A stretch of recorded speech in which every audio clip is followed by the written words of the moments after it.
All right, here we go. We have one of my favorite actors in the building right now, John Witherspoon. Thanks for having me. Man, no matter what movie you're in, you consistently steal the movie. Well, they let me ad-lib. Right.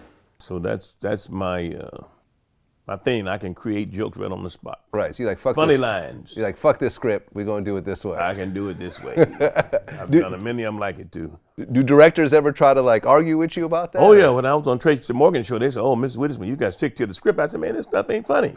We're supposed to be funny. It's a comedy, isn't?" They said, "Well, sir, you got to stick to the script." I said, "We're gonna be canceled real quick," and we got canceled about 18 shows in. We got canceled. There you have all that money I missed. So you were actually born in Detroit. Detroit, yeah. Okay. One of 11 children. 11 kids. Your parents got 9 busy. boys and 2 girls. 9 boys, 2 girls. Yep. You got a lot of brothers. A lot of brothers. Okay. Your parents got busy, I see. They never told us about sex, but apparently they didn't have time. They're too busy making kids. Yeah, too busy making kids, yeah. Okay. Now, your real name is Witherspoon. Witherspoon. So you changed it to Witherspoon. In our family, some of my brothers and sisters were Witherspoon, some of them were Weatherspoon. That's how the city did it. They didn't give a damn. Some of them were Witherspoon. This is a Witherspoon. This is a Weatherspoon. They didn't know. They didn't know how to spell it, I guess. They just changed some of your names. No, they didn't change them. At birth, it was like that. Okay. So I got brothers who are Witherspoon and Weatherspoons. Okay. But you're a Witherspoon. I'm a Witherspoon. Okay. But I think I might have been a Weatherspoon in the beginning. Now, your brother actually went into music. Yeah.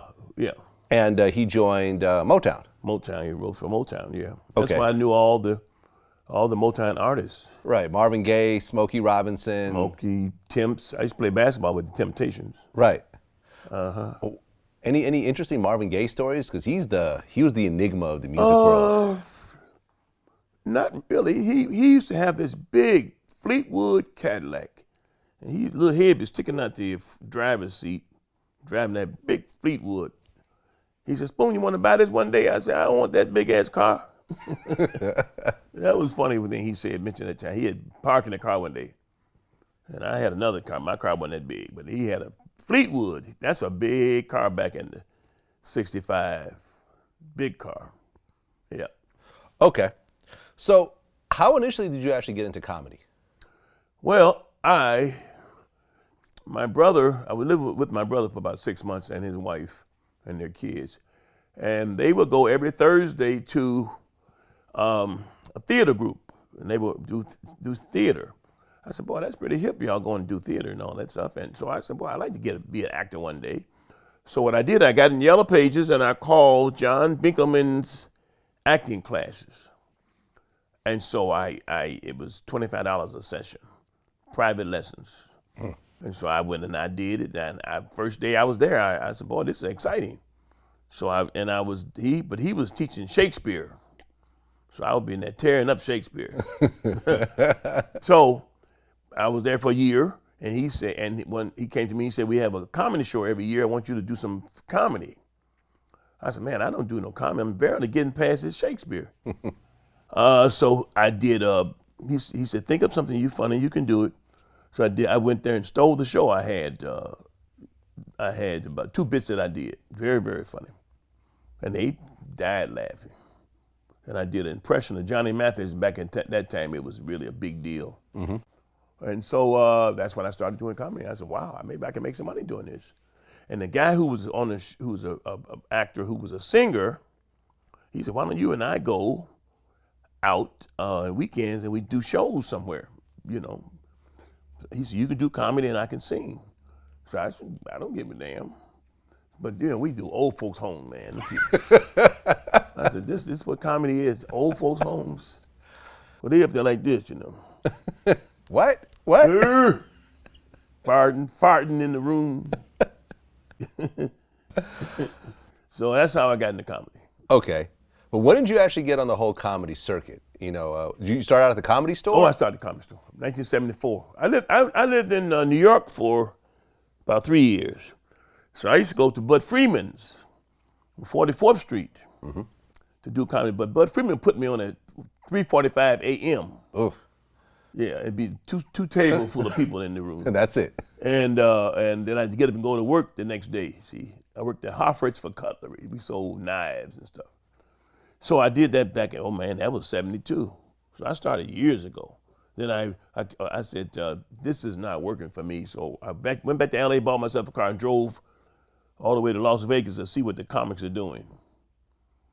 Yeah, I went to Vegas first, which I shouldn't have done because I lost my money the first night. First week I was there, I lost all my money. Okay. Thank God I rented a room for 30 days. Thank God I did that. So I had to sit in the room for 30 days and was broke and have no money. Wow. I called people in Detroit to send me some money. People get real funny when you 2,000 miles away talking about you want you to send me some money.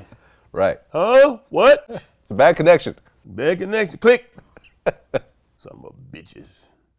They ain't give me no money. So it was tough time, but I hit the I don't know how this happened. I went to see Diana Ross one night. I had about $1.50 in my pocket.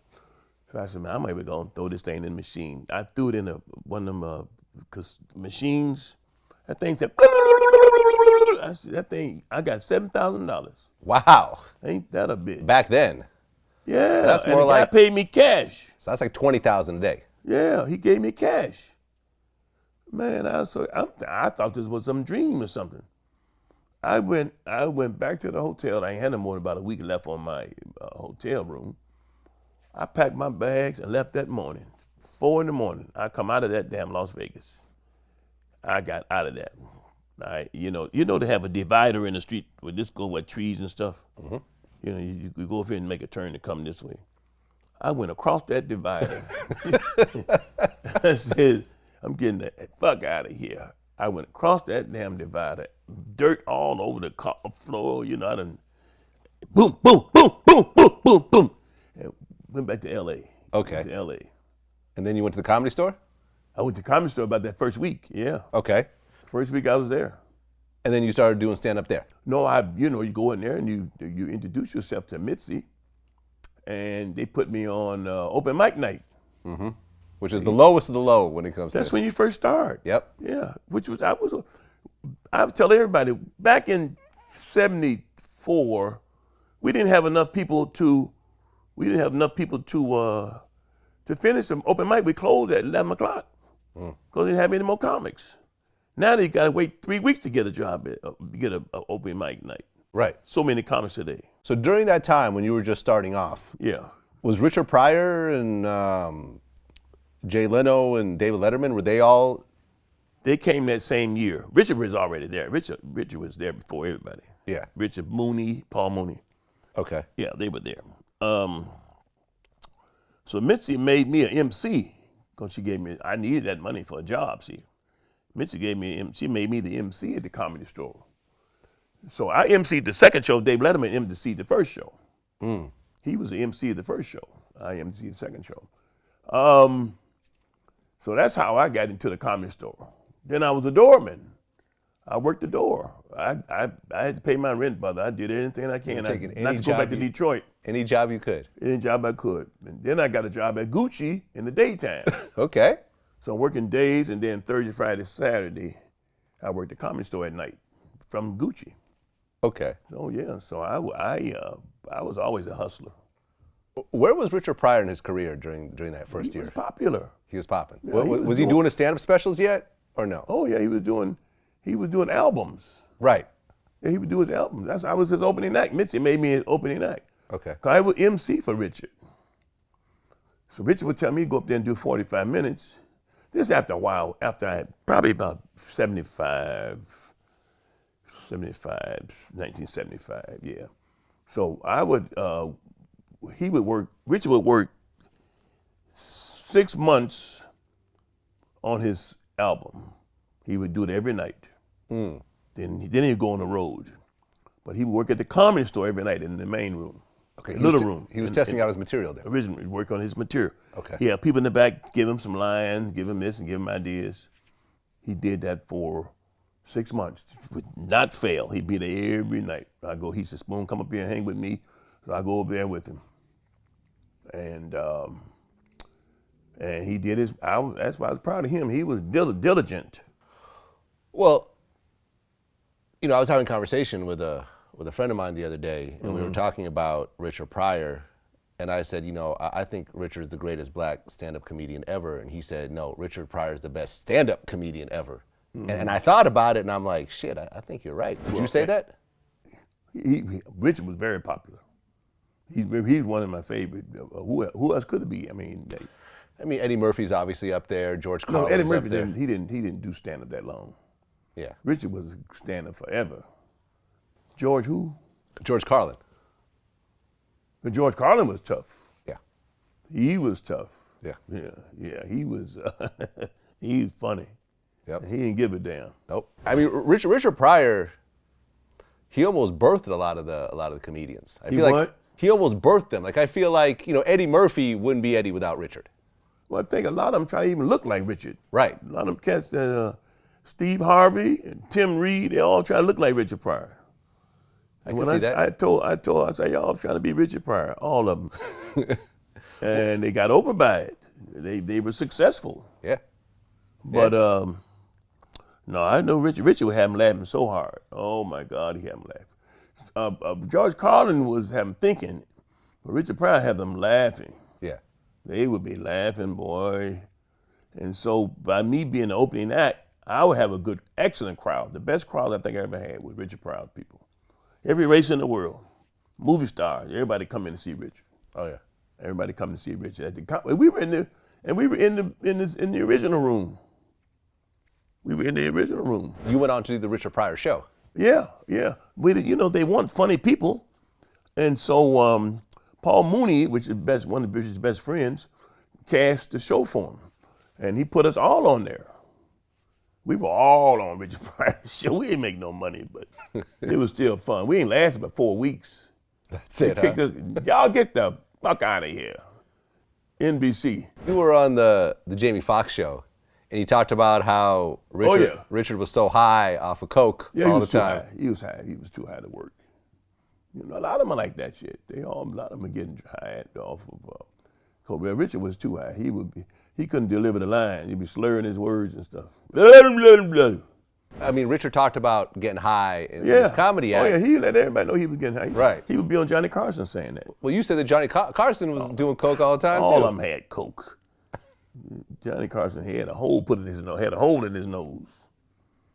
So that's that coke problem, see? Right. You said Red Fox was heavy on it also? Red Fox, all of them back then had people that you didn't know that had them was tooting that coke, trying to get some energy,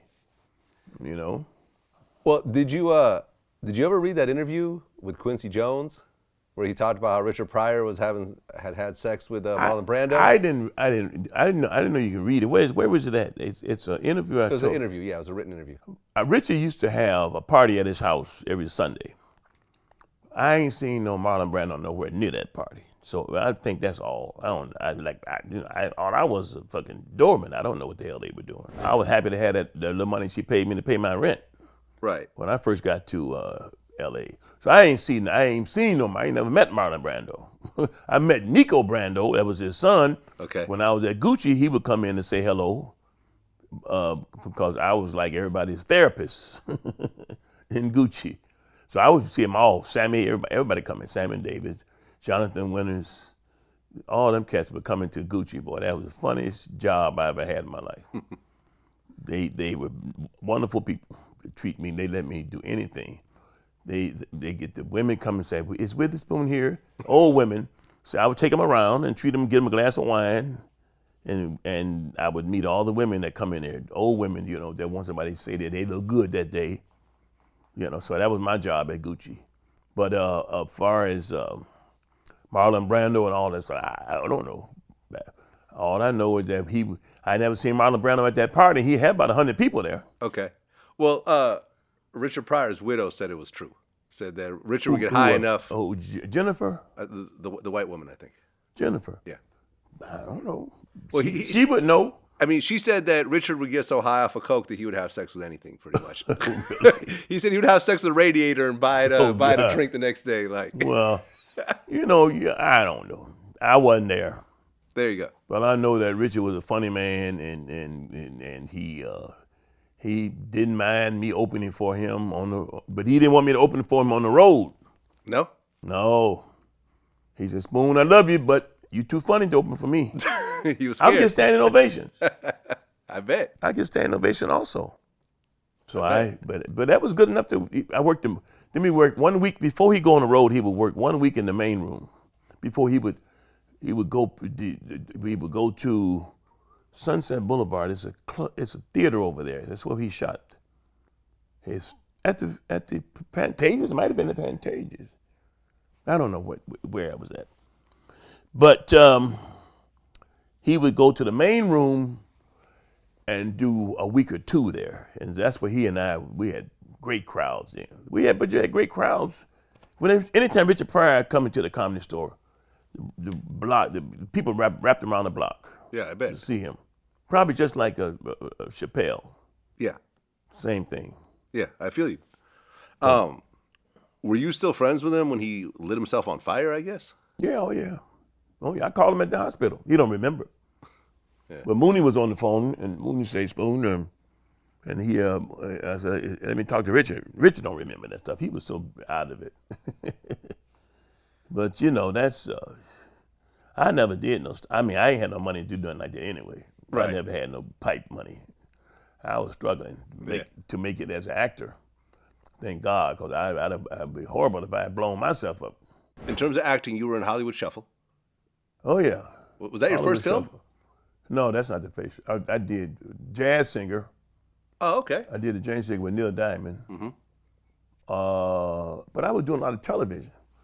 I was on Barnaby Jones, Good Times. Right. Incredible Hulk. Okay. That's What's Happening. Mm-hmm. WKRP in Cincinnati. I did all those shows. I did all that money to pay my rent. I paid my rent. They weren't paying. I know I wasn't going back home. They weren't paying a lot back then, though. $130 a month. Damn.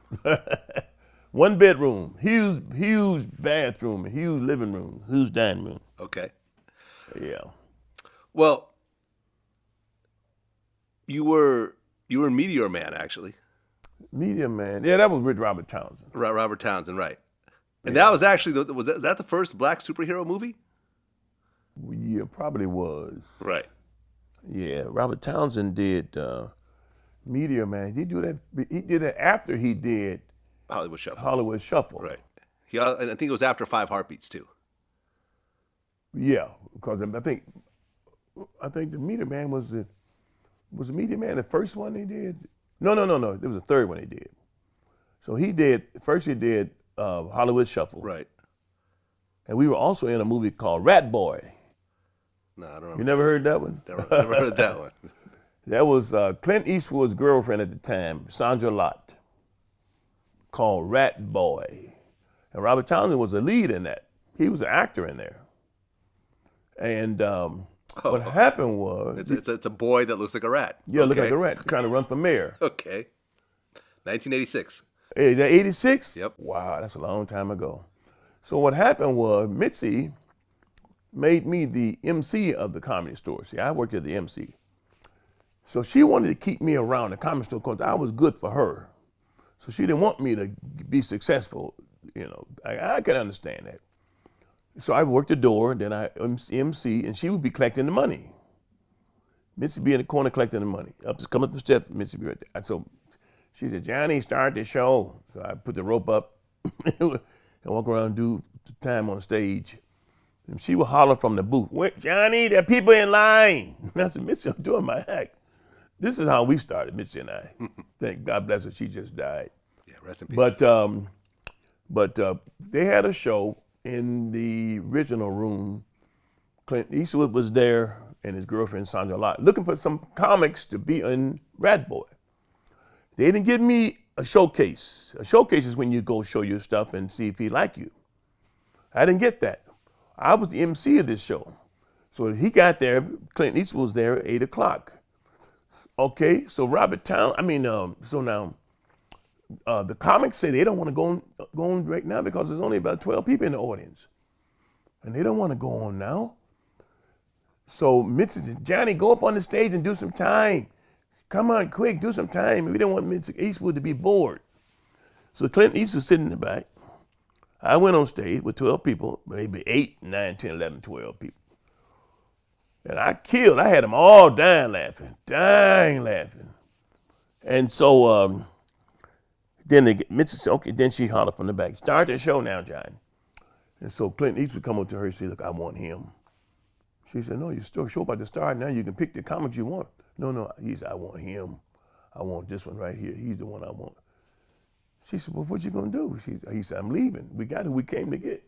We got who we came to see. He said, he's hilarious. That broad was mad.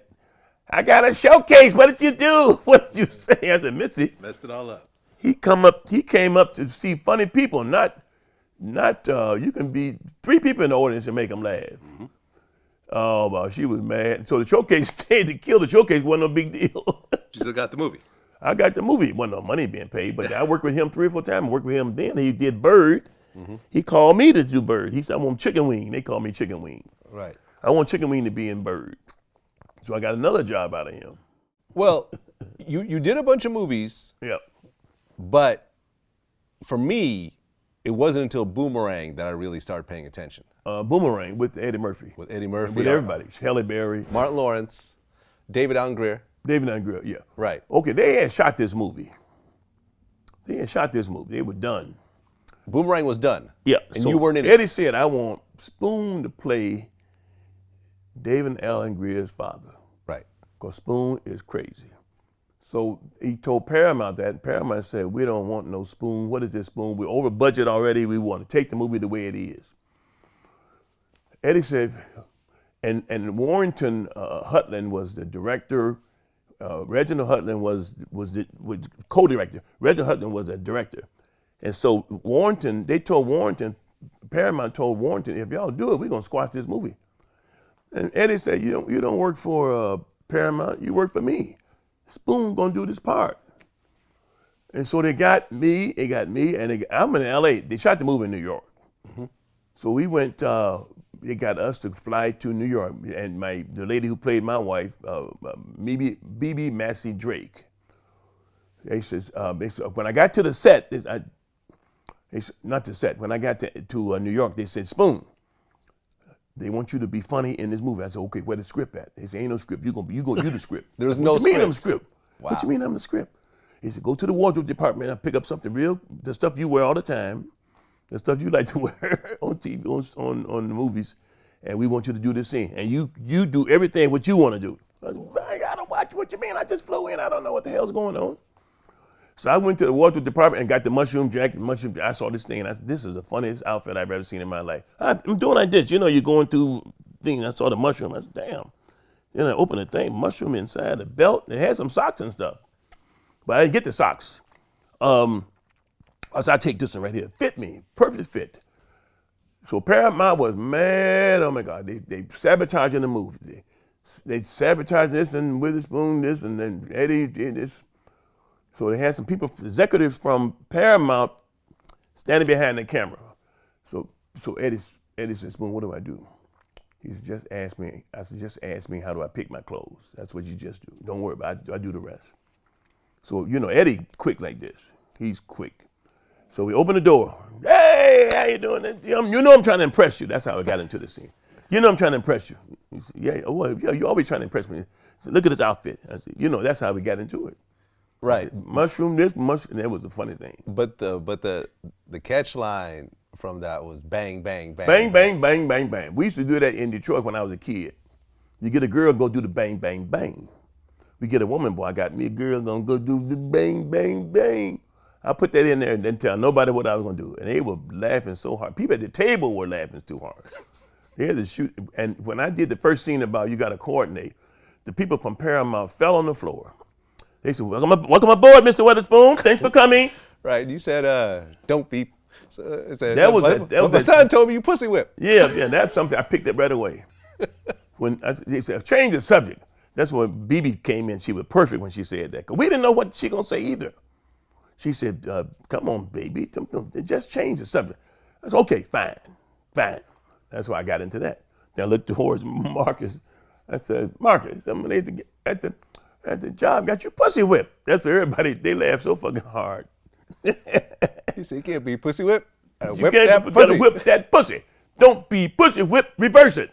Whip that pussy. Bang, bang, bang, bang, bang. Right, because you've always kind of played the embarrassing father or the embarrassing uncle. Oh yeah, I love it. The one you invite to the party, you don't want him to come, but you got to invite him because you like his wife, and he drink up all the alcohol and don't bring any. So you go and do Boomerang, and there's a few more movies in between there. I mean, there's Vampire in Brooklyn. That's my favorite movie. Oh, really? Yeah, it was one of my favorites. Wes Craven was the director. Right. Oh man, he said, Witherspoon, why don't you read the script one day? He said, you always ad-lib me, but you should read the script. Oh, no, I'm sorry. Well, Vampire in Brooklyn came right around the same time. Yeah. But in 1995, Friday. Yeah, we did Friday. Which was your most famous role, you think, Friday? Yeah, kids, college kids fell into that Friday mode, and they love Friday. Even today, they love Friday. They love Friday. Well, I guess when the movie was coming together, the movie cost $2 million. $2 million. We got paid $5,000 a piece to do that movie. Right. And I guess Ice Cube was going to put up the money himself. Right. But New Line Cinema talked him out of it. They said, look, ain't no sense you losing $2 million. If the movie bomb, we just take the hit. The movie grow $300 million.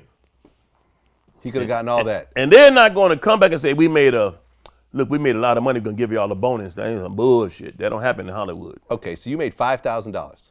$5,000. Everybody else on the show, they're going to say they made more money. Ain't nobody made no money on that movie. Okay. $5,000. Did Chris Tucker do about the same, you think? About the same thing. About the same. Yeah.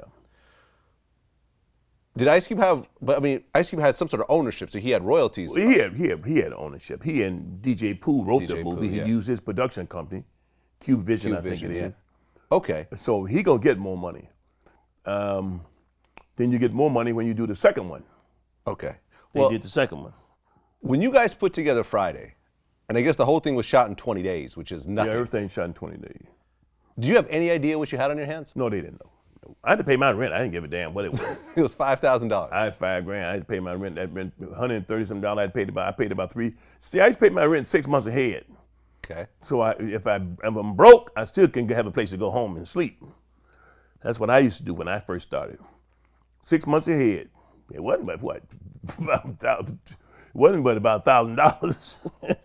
The rent was so low then.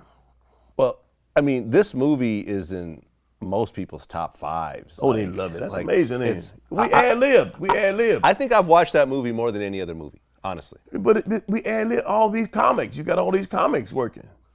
You got Chris Tucker. You got me. You got first Friday. Cat Williams wasn't there. No. Mike Epps wasn't there. But you still Tiny, funny man. Lister was there.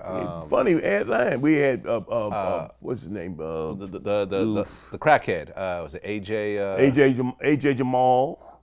That's his name, right? AJ Johnson. AJ Johnson. AJ Johnson. Yeah. Johnson. Yeah. He's funny. No, I mean the whole thing. Your wife. Yeah. Regina Hall. Yeah, Regina. The daughter. Regina King. Regina King. Yeah. Sorry, Right. Regina King. My bad. All those people were in there. All of them ad-libbed, and we had, and Ice Cube's script was easy to embellish on. He had a great script. He and DJ Pooh, and we had macaroni. All that stuff is stuff we created when I'm right there we on the scene and we start ad-libbing stuff. Okay. And if they don't like it, they tell you, okay, cut it out. Don't say that. Say you can say this, and we do it 3 times different. You do this one time, this way, this way, this way, this way, and that's how they pick out what they like the best. So what happened with Chris Tucker and his involvement in Friday? He with Jackie Chan with that Rush Hour making $20 million. So I wouldn't go back to Friday either. So that was it. It was just a money thing. Oh, it's all about money. Oh no! But obviously he would have gotten him. It's not like he's going to get $5,000 to do next Friday. I mean, at this point he's a superstar. I got $400,000 for the second one. Yeah. Okay, so he would have gotten probably even more. He probably got more. Yeah. But it wasn't. But it wasn't no $20 million. 20 million. Okay, so you're gonna do it. You're gonna get a 3-picture deal for $20 million each. I would have been right there with him. Right, because he did Money Talks afterwards also, before the Jackie Chan movies, before Rush Hour. Money Talk, that's another movie he did, right? Yeah, he probably got big bucks on that. with Charlie Sheen. Yeah, he got big bucks on that. Yeah, there you go. Okay, so at that point, he was just making so much money he didn't He ain't gonna go back to no Friday. Plus, he got religious, and they said, you know, they don't smoke weed. They don't want kids smoking weed. See, so he said they smoking weed, and the preachers got to him and say you can't be in a movie where they smoking weed and stuff. Now weed is legal. Yeah. Now he want to go back, but now he got another job with Jackie Chan again. Okay, so is he coming back and doing another Friday? I don't think they come back. I don't know. Are you doing another Friday? If they do it, I would. You know, Okay. because I talked to Cube, and he talked to Warner Brothers and said they're gonna do it. They're up for it. Yeah, I feel They you. want to do it. So I don't know. I'll be there because I need that paper. I bet. Yeah. And all the fans want it too. The fans want. I get so Right, I get so sick of this on the road, boy. Y'all here gonna do another Friday. In airport. Oh my God. Well, you know, because I've watched all the Fridays, but Yeah. I don't think any of them had the magic of the first one. Yeah, the first one was. With the first one, with the second one, they should never move out the neighborhood. Stayed in. Yeah, It should have been right there. Yeah, it should have been in the same neighborhood. If it ain't broke, don't fix it. Yeah, man. Well, I'm hoping another Friday with Chris Tucker. Oh, I hope it happens also. Yeah. You know, what is amazing about it, I'm going to tell you the reason. They're not going to make another fourth Friday, which is going to be called Last Friday. They're not going to make one Right. for $2 million. Right. That ain't going to happen. Because everybody is not broke. We're not young. We're not this and that. They're not young, and they're not going to be doing, I don't need to pay my rent. I got mortgages now. Yep. So I don't need all that, you know. And Friday wasn't the only thing that helped me. I got other jobs. I had jobs before Friday, and I have jobs after Friday. Mm-hmm. But I love doing Friday because people love that movie. Oh, man. Well, People have parties on Friday, put on Friday. Well, you were on one of my favorite TV shows, which is the Boondocks. Boondocks, yep. You played Granddad. And Magruder. Now, Reginald Hutland, who directed he directed the Boondocks. He directed House Party. He called me for House Party. He told me, he said, man, you stand in that window and you say anything you want, and I keep the camera on you as long as you can holler at the kids. I keep it on you. Want to do 40 minutes of that? You keep it. So I went in my dressing room and started writing stuff down, what I'm going to say when I'm standing in the window talking to the kids on House Party. And Public Enema, what's a Public Enema? Who give a Public Enema? Hey, shut up all that damn noise. And then he also directed Boomerang. Mm-hmm. He also directed a commercial I had for Tide, because I called him to do that because he always gave me all these jobs. Mm-hmm. So when it came down to Boondocks, he and Aaron Magruder were partners on that. So he called me and said, Spoon, you want to do a cartoon? I said, I don't do no cartoon. What am I don't cartoon. He said, man, just do the pilot. So I went in and I kind of liked the script. It was funny because they were reaching out and doing other stuff than other cartoons that we did that Right. didn't do. Right, because it was political. It was political, yeah. Yeah. And I like Aaron Magruder, and I knew Reggie. So I did the first pilot. So I said, man, this was cool. I'll do this. This is good. And it was easy working. You go right in over there on whatever that street is, and you just sit up there and microphone and people in the booth and they tell you what to do. And that's it. And we were there for 4 or 5 years. Yeah, well, like we were talking before, I actually was on an episode of the Yeah, you Boondocks. said you were on the episode. Yep. Yeah, I got to go back and look at that one. I played myself. They got to make a cartoon of me. Oh, isn't that amazing? And that is actually one of my highlights in my career because I love that show so much. Yeah, that's what a great show. You know what I'm saying? Because it wasn't like, oh, I was just on a TV show. I was on my favorite show. Right. Oh, that's really good. Yeah. And then plus another thing about that show, they give you a chance. They let you ad lib. See, they'll shoot it. You shoot it the way it's written.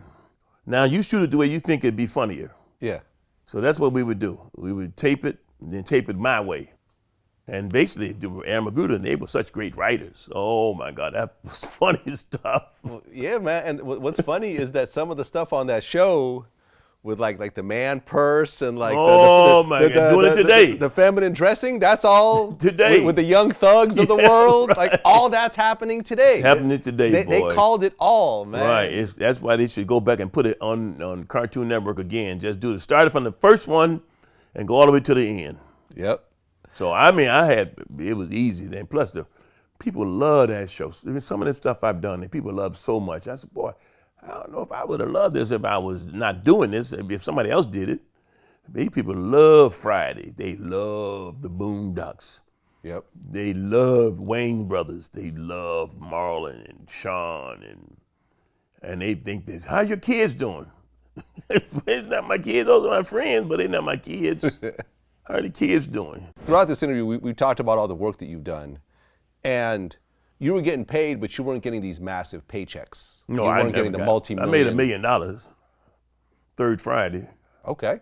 But you know the IRS gonna take all that money. Yep. They're waiting for you to come off stage. Witherspoon, come here. How do you feel about the whole Monique, thing with the Netflix 500,000 thing? Well, I don't think she's no David Chappelle. Right. That's what she want to be, David Chappelle, because she got an Academy Award. But that Academy Award ain't nothing but that thing sitting in the corner somewhere. Well, it wasn't for comedy. It was for a No, dramatic it's for role. movies. Yeah. So if you get an Academy Award, don't make you a $20 million person. Oh no. They know when they put up money for you, they know what you're gonna draw. Putting asses in the seats. That's what the business is. They don't give a damn about your Academy Award. Can you put asses in the seat? Will people turn on Netflix to see your ass? Now that's what you got to realize. I would never be complaining about this and that because people, they don't give a damn about me, and I do a very decent living doing stand-up, but I don't have that fame that Chris Tucker have. I mean, Chappelle. Chappelle, and who else is it? I mean, Chris Rock just Chris had Rock, one. yeah. They are comedians. They may not be funny actors. Chris Rock cannot compare with other actors, but he can put asses in the seat in the theater. Oh yeah, no. Chris Rock's stand-up, I think, was the best stand-up of the last couple of years. Yeah. It was that good. I liked it better than Chappelle's stand-up. Well, they got 10 writers writing for them. Most of you guys got writers. You got to get writers. You want to be funny? Pay for them damn writers sitting in the audience and working, doing their job is to write for you. Right, because Richard Pryor had a bunch of writers. He had Mooney. Yep. And they would tell him, and they would do this. They do Mudbone. I remember Mooney used to tell Richard, do Mudbone. He didn't want to do it. Richard, do Mudbone. Richard, do Mudbone. But all of them had writers. I can't afford no writers, so I just do my little thing. I make my little $1 million now and just go home. Let the government take what they want. I do like this. All right, now I do it and count my little money and go home. Hold on, let me get the right No, name. they all got writers. And it's now you can't curse everybody out in Hollywood and think they're gonna treat you good. Monique cursed Oprah. Who else she cursed out? She cursed everybody. Tyler Perry. Will Packer. Who? That's a director, wasn't it? Yeah. What did he producer. direct? Oh, he did. I mean, he did the NWA movie. He does all Kevin Hart Yeah, stuff. he does. Yeah, right. He did Roots. Yeah, right. And they gonna curse you, son of a bitch, you motherfucker. You can't do that. What do you mean he ain't no motherfucker? He's just an actor that you don't like, or a director you don't like. Well, I interviewed Lavelle Crawford a while back, and he kind of pointed out that in Hollywood, they only give one black comedian a chance at a time. Look at like the comics that make it one at a time. Kevin Hart, they think he's the only comedian in the world right now, for real. Because, I mean, he's not. Even if he helps out, Kevin Hart, he's the greatest. No, he's not. He's good. I love Kev, but he know it. He's riding that vehicle. Cat Williams before him, and then he went loco, a little bit. I don't know what happened. God bless him. He's my friend. I love him to death. But Cat Williams, one comedian, and it's just like steps, But like when Def Jam was out, remember, Def Jam was out, you had a few. Eddie Griffith, Chris Tucker, Bill Bellamy, all these guys blew up at one time. And at least we knew who they were. You know what I'm saying? It wasn't like, dictating, it's not like dictating one comic gonna bring all the comedy to the masses, and that's how black comedians, and especially I'm just really meaning mainstream. Are you a Kevin Hart type? Are you fuck no? I'm too tall to be a Kevin Hart type. I'm a Kevin. Hell, I don't even know if I can even put my baby toe in Kevin Hart's shoe. But I'm a Lavelle Crawford type. But that's the thing. Black comics, and I meant that, and I say that they don't let you have the same, I guess, platform as mainstream comics. You have to cross over, which I'm able to cross over. No, You don't think that's true? I don't think that's true. No, I don't think that's true. One at a time. If you two or three of them, if you could put ass in the seat and got that star over your forehead, and star over your head, you can get in there. Right, because Kevin Hart is obviously the guy right now. Kevin Hart got his audience. You got your damn audience. He got young kids. He got 10 writers sitting out there writing his stuff. They go through everything. In a minute, all that's gonna be gone. It's like Andrew Dice Clay. Andrew Dice Clay used to do 2 shows at Madison Square Garden. Oh yeah, he was running it in the 80s. 22,000 a show. He said, Spoon, I was working with him in La Jolla. I think it was in La Jolla. He said, I'm sitting there thinking, what else nasty I can say that's worse than what I just said? I said, that's Hollywood, that boy. Yep, that's Hollywood. He's a funny man. Yep. Old friend. But I don't know about two. I don't know about that. He may think that, but I don't give a damn. Everybody ain't gonna make it. Everybody ain't gonna be selling out 22,000 seats. I mean, you've worked with almost every major comedian out there. Yeah. Including like the Robin Williams, who you said used to steal your jokes and everything. He didn't steal mine. Steal other people's jokes. He stole one of my jokes. Right. But they used to hate Robin Williams. So he would be on Mark and Minnie using everybody's lines. Yeah, you were saying. Yeah. If you look at all the comedians you've ever worked with, because there's certain people, like I remember once we did an interview with Tracy Morgan, when I was recording at a radio station, and Tracy was always funny. He was never out of character, right? He was just always funny. Well, that's Tracy though. That's Tracy. It's him. Other comedians who I'm not going to mention, when you're just hanging out with them, they're not that funny. Comedy is over. Comedy is a talent. Exactly. You turn it on and turn it off. If you were to say who was the funniest person you've ever worked with, off camera? Eddie Murphy is hilarious off camera. Just, from his line, he don't do his line. Now he's talking about, just regular stuff. He's unbelievable. Funny. Robin Williams never turned off. He was always on. Always on. Always on. I knew him for years. I met him. I remember he first came from San Francisco. His parents were doctors. And but a lot of comics, they're quiet when the lights are off. They don't want to go through all this ha ha he shit is over. Yeah. Red Fox was funny. Old Fox. He'd come to the comic store. Give me a double Cavassier, and I ain't gonna pay for none of this shit. Give me a double Cavassier. Coke back. Well, David Letterman's actually the godfather to your sons. Well, he's not my godfather. He gave my son up. Dave and I are old friends. Mm-hmm. And when my son was born, he gave my son a bond that matured, and it was so, I didn't know that. I ain't never seen no bond like this. That thing matured, and I sent my son to college with that money. Really? Unbelievable. So it turned into like a $50,000 bond or something? I don't know how much it cost, but I know one thing. I wish I could find them today. Those kind of bonds. Yeah, he got a new show on Netflix. Yeah, he got a new show on Netflix. Yeah. Yep. Yeah. Now you're doing stand-up now all the time. Too much. Too much. I guess there was a situation last year where they say you had a stroke on stage, or bullshit. That's bullshit. They said I've been dead 6 times. People kill me with that, boy. I worked in Orlando last Sunday, and this guy named Sloan, who was on the show with me, said he saw a picture of me in a what do you call them thing? Where you push you in the gurney?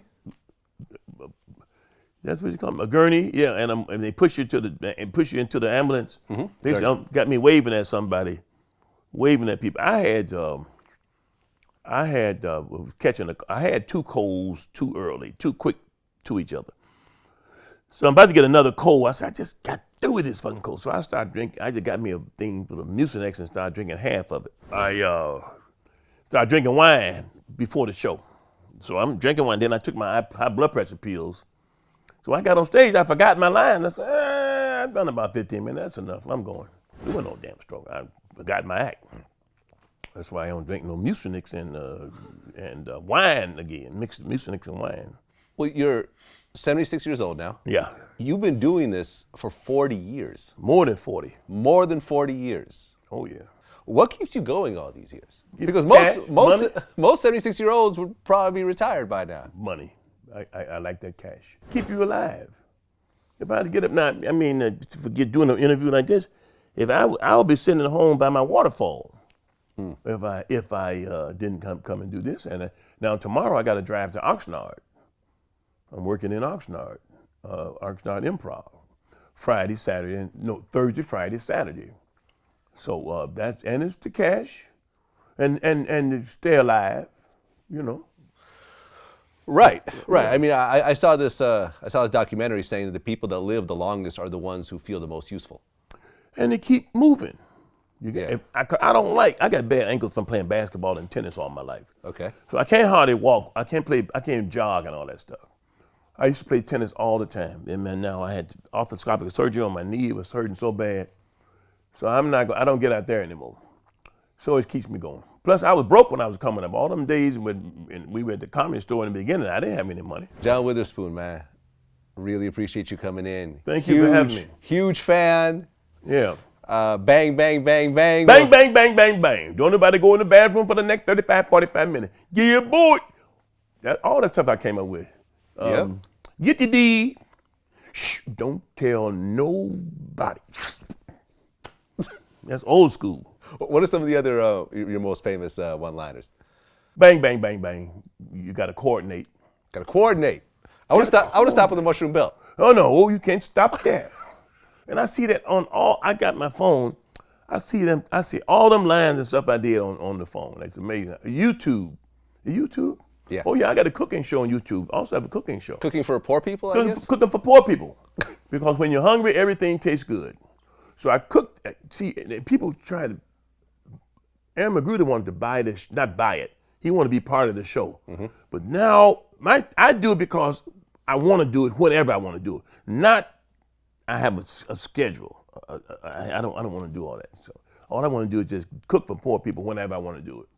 And I got a house next door to my house. I bought a little old house. I go over there and cook my stuff. And I have my camera shooting on myself. And I have a guy who does my camera work. Right, and you're also doing Black Jesus.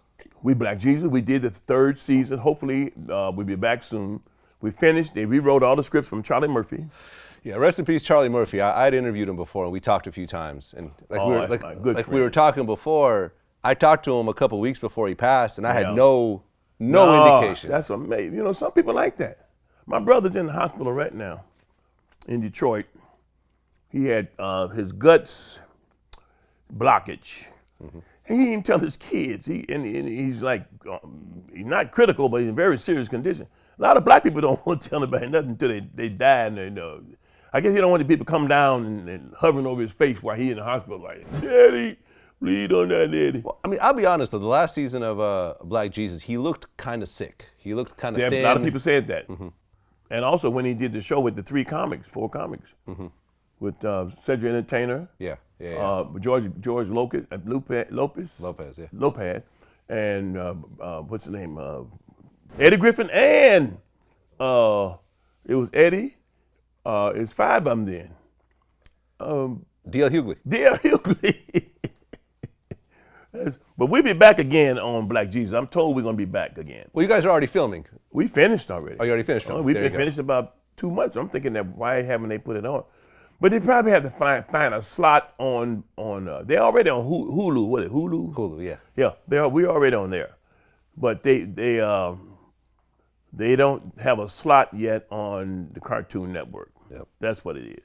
John Witherspoon, man, truly appreciate you coming in. Thank you. I'm glad that we finally got to do this. Congrats on all your success over I want to get a copy of that. 40 plus years. Yeah. I got you. You know what I'm saying? Always stealing the movie. I'm sure you're upset. Oh, they let me ad lib. It's my movie. You know, you're always upsetting all the other actors. Bang, for bang, coming bang, in. bang. That's what it is. Until next time. Thank you. My man.